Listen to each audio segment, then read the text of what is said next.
Hi everyone, happy Sunday. Okay, so I'm filming this on Friday. I'm looking a fright on Friday. Okay, I was gonna do mending today, and that's what I mentioned on Friday's video. Actually, I'm filming this on Friday. You watched Friday's video, obviously. I film ahead of time. I am getting sick, folks. I had pneumonia back in 2018. Well, I had bronchial pneumonia, which it was like an inhaler situation for the first time ever back in like 2013, 2014, and which weakens your lungs basically. And then in 2018, I got a horrible virus. And when I was in Costa Rica with my mother-in-law and came down with like full-blown pneumonia, ended up in the ER, chest x-rays, big time antibiotics, and all the whole 9 yards of pneumonia. And I think that was 2018, 2019, one of those.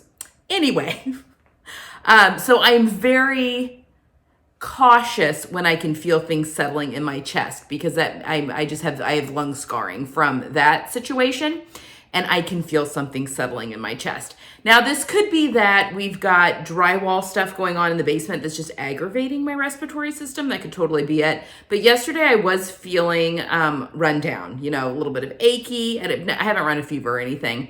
But anyway, I am playing it on the safe side. I do not have time to be sick. So I'm trying to take a rest day today.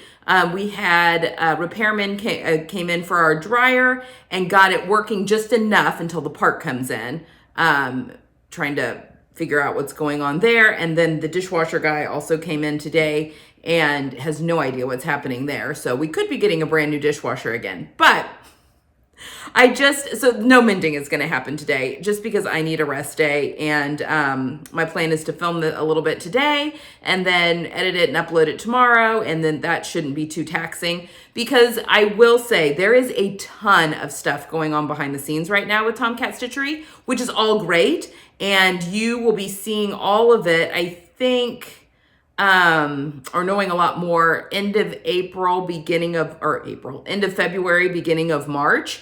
So I just have a very, very busy first quarter. And who knows, the rest of the year may be very, very busy as well. But a lot of stuff with my first digital class going on behind the scenes, as well as some other really exciting stuff that's going on behind the scenes. So I'm sure that's why I'm run down. I have a hard time relaxing. I have been knitting though, my macaroni and cheese colored sweater. So that's exciting.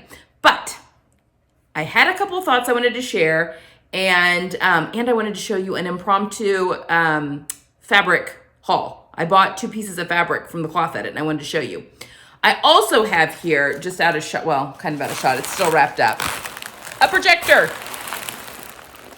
It's probably very crinkly. So I got a mini projector for Christmas from my in-laws. Obviously my filming studio's in the basement. I don't know why I didn't think about measuring before I put that one on my list, but I'm 4 inches too short from the top of my table to my ceiling to really utilize a mini projector well. So anyway, went back to the drawing board. We're going to keep it. I think it's going to be really good for outdoor TV watching and that sort of thing. We're going to use it as a TV projector instead. So it's not going to waste. It'll be something we pull out, and put away. It won't be mounted anywhere. But we do have a wonderful use for that on down the road. But I still wanted a projector for sewing. Did some more research and decided that an ultra short throw was probably the best. If you are in the projector community, you know that those ultra short throws can be like $1,500. They're very expensive.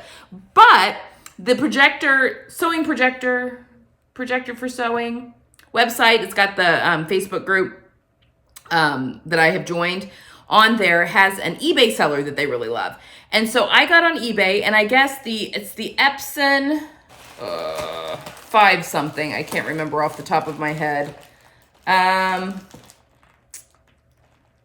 Yeah, I can't remember, and I can't see through the packaging what it is. Epson Powerlight, I think. 5 something or other, ultra short throw projector that was from a classroom. So apparently classrooms will go through they'll get new ones, they'll upgrade their equipment, and then they sell them for really inexpensively. So this eBay seller had this one for $110. So I grabbed it. I thought it was worth and this was a recommended eBay seller. I'll link the website down below that goes with the Facebook group if anyone else is interested. But this is the eBay seller that I went with, and I've not plugged it in or anything. So fingers crossed it works well. But it felt like a safe enough gamble. I get a little leery about eBay sometimes, but it felt like a safe enough gamble. So obviously I'm not going to undo anything yet because my room is a complete and total disaster right now, and it shouldn't be down there anyway right now. So it's going to go upstairs to the guest room with the new Bernina. And as soon as I can take it down there, I think we know exactly where we want to mount it. But these can be mounted not on the ceiling. They get mounted on the wall, so they project out, kind of. I think you need like 12 inches of space for you to get the full thing. So I'll take you guys along. Obviously, I'm not doing anything with it right now because I don't have the spot, but that is going on in the background. Let me move this out of the way. Sorry, the crinkly paper. And let me show you. Okay, so you guys have heard me barking on, one of my resolutions, I don't know. One of the things I've been wanting to do this year is trying new to me pattern companies and new to me fabric stores. And I have been eyeing the Cloth Edit. They are out of Australia. Now I can't remember if they're Australia or New Zealand. I think they're Australia. I'll link their website down below. Eyeing up some of their gorgeous fabrics for quite some time. I remember the first time I was going to order from them, though, shipping was like really prohibitive. It was going to be like $45 or something, and I just couldn't do that for shipping. I think this one ended up being like $20, which is expensive for shipping, but these pieces that I've ordered, and I've not unwrapped it. This is what I pulled it out of the shipping box, but this is what it looks like. Isn't it beautiful? I think I got 3.5 meters of one and 3 of the other, but I was gonna undo this. So this is I think this is gonna be one of those places where I treat myself every now and again. And it took a little while. So today is the 20th, and I'm not entirely sure when I ordered this, but I'm gonna say the very beginning of January.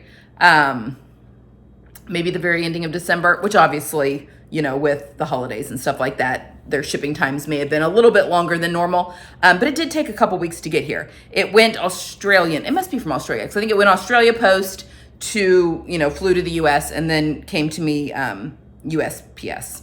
Yes, it came to me from the United States Post Office. So that usually just takes a little bit longer.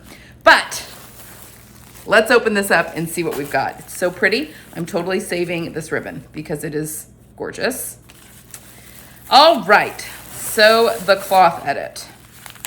There is this adorable little envelope here. Oh my gosh, it's samples.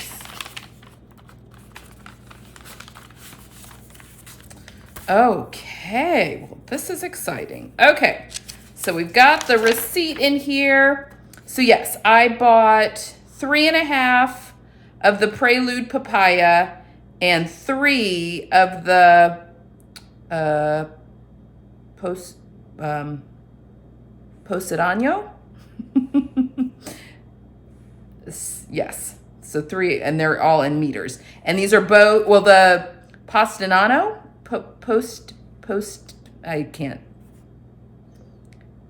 Positano? I hate mispronouncing words. It really drives me nuts. Positano is 100% linen, and then the Prelude Papaya is the linen, 90% linen, 10% silk. So, and these were not inexpensive fabrics either, I will say that. Okay, so that is my, oh my gosh, take your time. Okay, so this is so kind. I mean, I placed an order. Yes, so Gabrielle has popped in something a little extra for me, which is so kind. She's just saying that my videos have been keeping her company over the holiday season. Such a nice little note. Thank you. That's so nice. And she popped in some samples here. Oh, my word, people. Okay, I am feeling some of these linens. I'm assuming, oh, my word. Okay, so she sent me a little like swatch book. Oh no, this may become more than a little splurge place. Folks, my, oh, that's gorgeous. Look at that one. I can see some like oranges in that. Oh yeah. So I'm going to be going through this. This is, they're like the digital printed linens. It's just beautiful. I mean, she carries it looks like a very curated, grouping of fabrics and, but they're all just stunning. Okay. Oh my gosh. Look at the little sticker. It looks like Liberty a little bit Liberty-esque. I'm throwing the ribbon on the floor here. All right. I am so excited.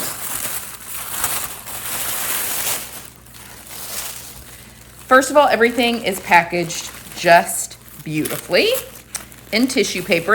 Each yardage comes like wrapped up in its own little parcel, which, I mean, let's be honest, it's like unwrapping a gift. Oh yeah. Okay, so this is the papaya, Prelude papaya. This is the linen silk, and I can feel the silk. It's just 10% silk. Oh, there's Gidget. But I can feel the silk in here. Oh my gosh, guys, look at this. All right, when I was shopping, I was totally thinking Italy. I mean, how many dresses does one need for Italy? Apparently I need a lot. Look at this. It's my macaroni and cheese color. It's like an orange sherbet. She calls it papaya. But look at that floral print. This is absolutely stunning. And this one I have 3.5 meters of. That linen silk, you can feel the silk in there. It feels, and there's just 10% silk, but you can feel the silk in there. Oh, this is just stunning. And it's got more of a heavier drape than regular linen. It's drapier than just 100% linen, I feel like. That is stunning. What am I going to make with it? I was kind of thinking wrap dress. What do you guys think? Maybe another cashmerette rose claire. I love that. I love my version that I've got. I have two versions of it, but like the one that has a little bit more of a statement sleeve. Okay, this is stunning.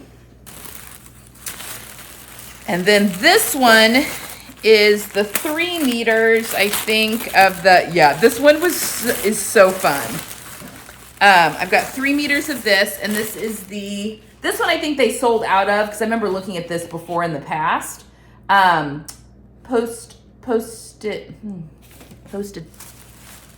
Positano? I think it's Positano. This is just 100% linen. Yes, and I can feel that this is just 100% linen, but it's like patchwork. Look at this. Look at all those colors. It is just stunning. Okay, so we've got like some that has like the cheetah print or the leopard print with the red roses. I mean, they're clear colors. The background, the stuff that looks like whitish is even cream, which will be good for me. Look at the different like blocks. It is so stunning.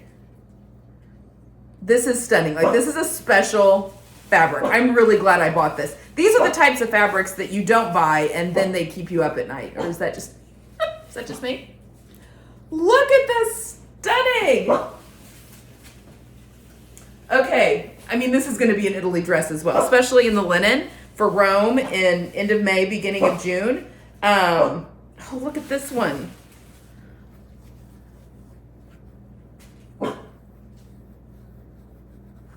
Okay.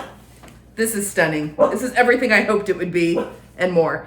Okay, I've got 3 meters of this one, guys. What should I make out of this fabric? Let me know in the comments down below. It needs to be something, obviously, maybe a tried and true pattern or something that I know is gonna be good and be worn a ton and ton. So yeah, let me know down below. And then this is something that she snuck in here. She said this is a narrow width Japanese linen. Oh my word.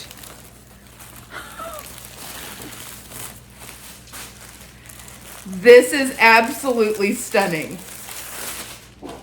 I have no idea how much is here. look at this print. They're little people. It's a linen. In this beautiful teal color, which is definitely in my color palette. Oh my gosh, it is stunning. Thank you, Gabrielle. That is so kind. I don't know how much is here. I'm going to guess 2 meters. I'm going to guess 2 meters because that's it's folded. And narrow, I'd say it's probably 42 maybe. 42 inches, maybe 44. I think this needs to be a shift dress. What do you guys think? Like, I mean, it's a directional print, so I got to keep that in mind. But this would be a fantastic, like a cadence maybe. I mean, that would be really good. But I think I would have enough to do maybe even a top or something out of it. Oh, let me know what you think I should do with this. Thank you so much, Gabrielle, if you're watching this. That is so kind. Did not expect it at all. Your fabrics are gorgeous, and now you've given me this little sample pack to tempt me further, and I can't wait to go through all of those. So thank you. My gosh, that was very exciting. I was not expecting that little gift.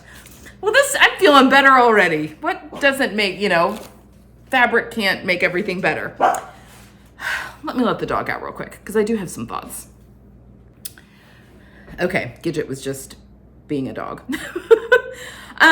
Thank you again so much, Gabrielle. I'm going to leave all that down below. If you are looking for a little splurge or a little something to spend a little bit of Christmas money on just to make yourself smile, I highly recommend. I mean, just go look at her website. She has a beautifully curated section. This is my first time ordering from her.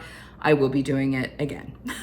I can't wait to make these up. I'm so excited. All 3 of those are going to go to Italy with me. Definitely. So lots of dresses for me when we go to Italy this summer. Okay. The other thing that I wanted to talk you through, and this is kind of what I've decided to do with my day today, is I have been... So obviously my fingers are in front of the camera a lot when I'm doing my tutorials and sew-alongs, which will be happening again, I promise. As soon as my space is up and running. But one thing that always bothers me, and I notice it when I watch other sewing classes and lessons, is my nails never look good. Now I did try the press-on nails, what was it called? The Impress press-on nails for a little bit, and those stayed on forever. But they kind of tore my nail beds up, and it could be that I'm not a nail person. I don't go get my nails done. I have never been one that's painted my nails a lot, mostly because I'm really hard on my hands. And also, I just felt like it's just never lasted very long. That being said, it has been something I've wanted to explore a little bit more, and taking care of my fingernails and just having a pretty manicure, especially when I have my hands in front of the camera all the time. So I've decided to try a new venture, and that is dip nails. Now, which a little bit of it feels like, oh, way to just jump into the jump into the deep end, right off the bat, right? Because I know that it takes some practice and a little bit of know-how. And for someone that doesn't even paint their nails, I believe in going all in. I actually have really, really thick nails. I know that the dip nails are really good for thinner nails because it builds up on top, kind of like an acrylic nail a little bit. But I actually have very strong nails, which is why my fingernail didn't break when I fell. It just pulled away from the bed of my finger, which I am happy to report I think is healed. My fingernail, it has reattached. The part that got pulled away from my finger has now grown out, and now it's in the white part of my nail.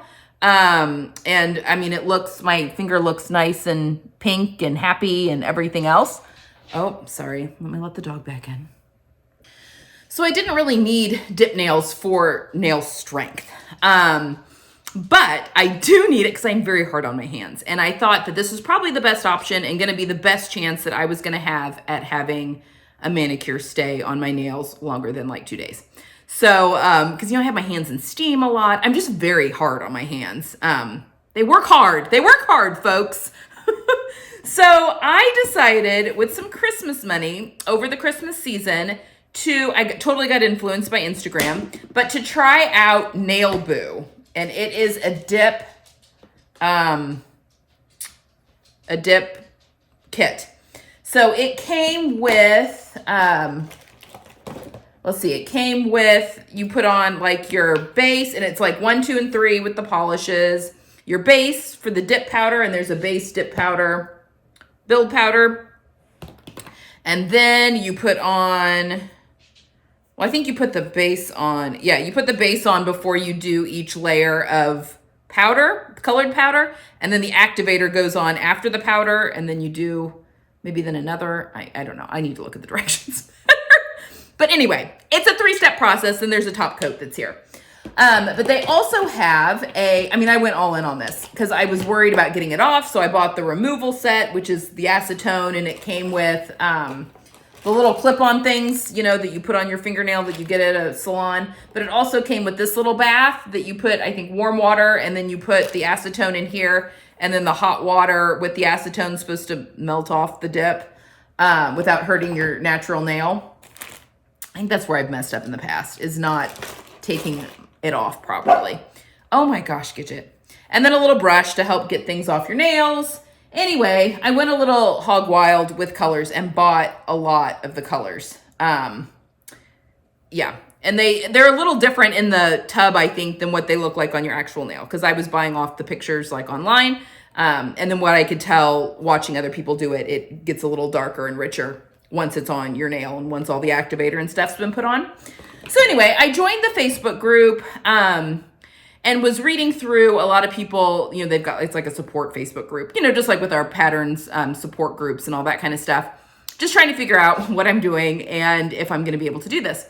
And there's a lot of people that were posting things, like complaining, just like any Facebook group about, oh, it didn't work, or why is it, a lot of it's, why is this happening? Why am I getting this on my nails? And people were popping in like, oh, you need to do this, before you do this, or, that kind of thing.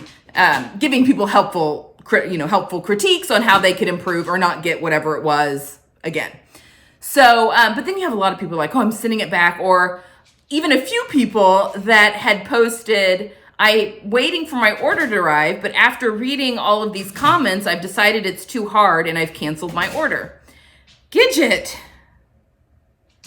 you've already had one. You've had a treat, madam.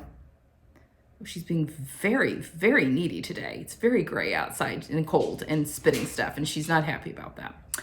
But that got me thinking, as I was reading to that, about what a shame. Because obviously the people were just as excited as I was to place the order. And mine got lost in the mail. Well, kind of. I think it got stuck in California with all of the stuff, the weather that's happening in California. Because it was stuck in California at a distribution, or at a post office distribution center from the 6th through the 17th. So I thought it was lost, and they were getting ready to send me another order out, and then all of a sudden it started moving again, and then it arrived like the next day. So I'm sure weather related, it got stuck. So I just got mine yesterday, the whole set yesterday. But it just got me to think about what a shame that people, how easily we can talk ourselves out of things, that we just can't do them. And then it becomes one of those that we don't even want to try. And then I started thinking, I get deep, folks. Especially when I wake up in the middle of the night and I'm thinking about stuff, but how that can also apply to our sewing practice. And I'm not going to give you too much information on the digital class right now, but it actually gave me I was thinking about the digital class and how this was and it kind of was saying, oh, I think you should it was giving me ideas for things to go in the digital class as well as I'm teaching. But it got me to thinking about how perfectionism really can be the thief of joy. And I say this a lot, but oh my gosh, to the point where if people are hearing that so-and-so is having a hard time figuring this out, then I probably am not gonna be able to do it. So I'm not even gonna try. I don't know. I just really started thinking about how sad that is, and how when we're children, and I have twins, and I was able to watch, oh my gosh, give me 2 seconds. She's not letting me stand on my soapbox. These dogs. I'm home alone today, but she's being very needy. Anyway, I'm the parent of twins. So I have a boy and a girl twin. And one of the things that I loved most about their formative years, like when they were little, is being able to watch not only two different humans at the same spot in life learn, but also watching the difference in genders, and just the difference in personalities between two little humans growing. And I have one kid that is a perfectionist, and if I'm going to use they because I don't want to give away which one is which. And if they can't figure something out quickly, they get very frustrated and quit. And this has been since they were teeny itty bitty baby, getting frustrated. On the flip side, my other child will get frustrated. And actually, we dealt with a lot of frustration issues when they were very small, toddler. But they're the one that persists and just keeps trying until they get it. So they let their frustration be the catalyst to push them forward to learn whatever that skill is, like Rubik's Cubes. Like figuring that out. Learning to ride a bike pretty much by themselves in just a couple of hours. That kind of personality. And while they both, obviously they have grown and matured and become more alike, really, since then, but just from when they're babies. And I think about that, how a lot of times when we're learning a new skill, we take on that persona, like, because you're a baby, you're learning a skill for the first time. And this is with sewing, as well as with any kind of skill. You're going to be really bad at it when you first try it. So I know when I do my nails today, they're not going to be great. I'm not expecting these to be great. I would like for them to not look like globs on the end of my fingers, but they're not going to be great. And that's okay because it's all a journey. And I feel the same way with our sewing. I feel, especially when it comes to fitting, I may be giving a hint, but how we can get into our heads that, well, this is just too hard. I can't do this. I'm going to quit. Or, I've had, 2 or 3 fails, and I know that a sewing fail can really take the wind out of your sails when it comes to your passion towards the art of sewing.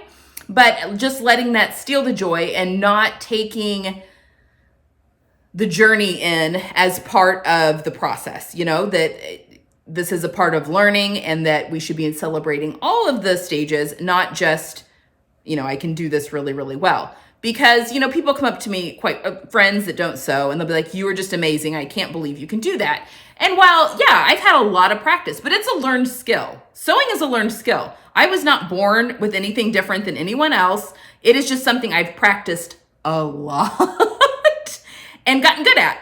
I'm not perfect at it, but it's just something that I've gotten good at. I've figured out a lot of stuff along the way. And, but anyone can do it. It's just if you have the desire to learn, not everyone's going to have the desire to learn, and that's absolutely fine. But it just really with this whole nail thing, because I'm probably really going to suck at these nails the first few times that I do them, and that's okay. I'll show you guys. In fact, I'll pop back on here at the end of the video because I am going to do them today. I've been really working on my cuticles because I've heard that can really foul you up if you have any invisible cuticles still left on your fingernail. So that is just kind of my thoughts right now on as we are learning new skills, whether that be sewing or something else, just a reminder that to let your failures be lessons to help project you forward, be a catalyst to move you forward, and not let that steal the joy of whatever the new skill is.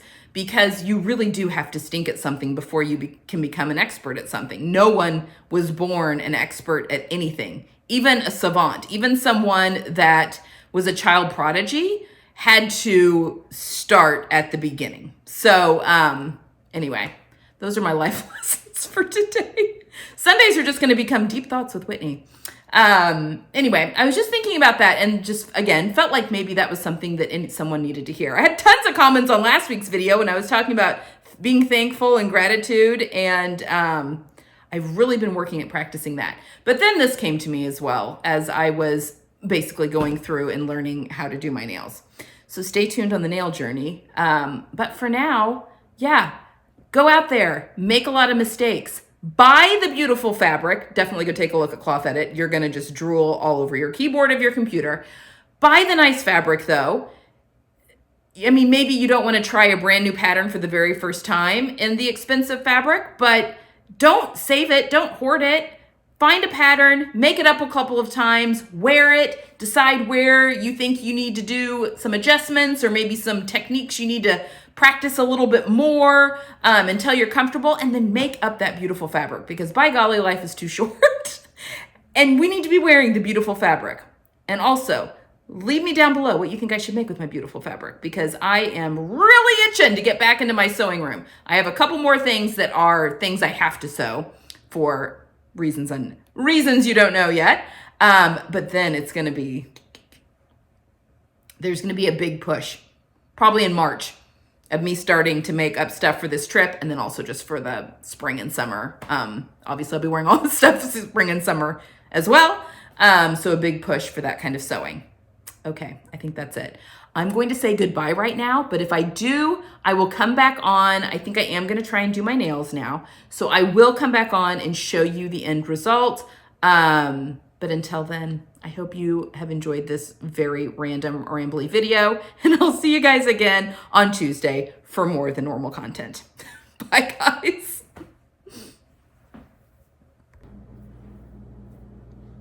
I did it. Are they perfect? No, they are not. I'm also yelling, sorry. In fact, surprisingly, my left hand looks worse than my right hand. It's kind of gloopy, which you would think, putting things on with my right hand, my left hand would look better, but that is not the case. I got a little gloopy with my top coat, but we're gonna see how long these last. It's a really pretty, I don't know if you can tell, kind of like a dark green, like a teal, kind of. It's called fur or something like that.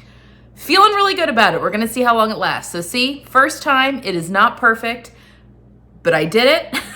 It's just gonna get better each time I do them after this. So here we go, the countdown. This is day 1 on the 20th, and we're gonna see how long these last before I need to take them off. Okay, guys, have a good Sunday. I'll see you again on Tuesday. Bye.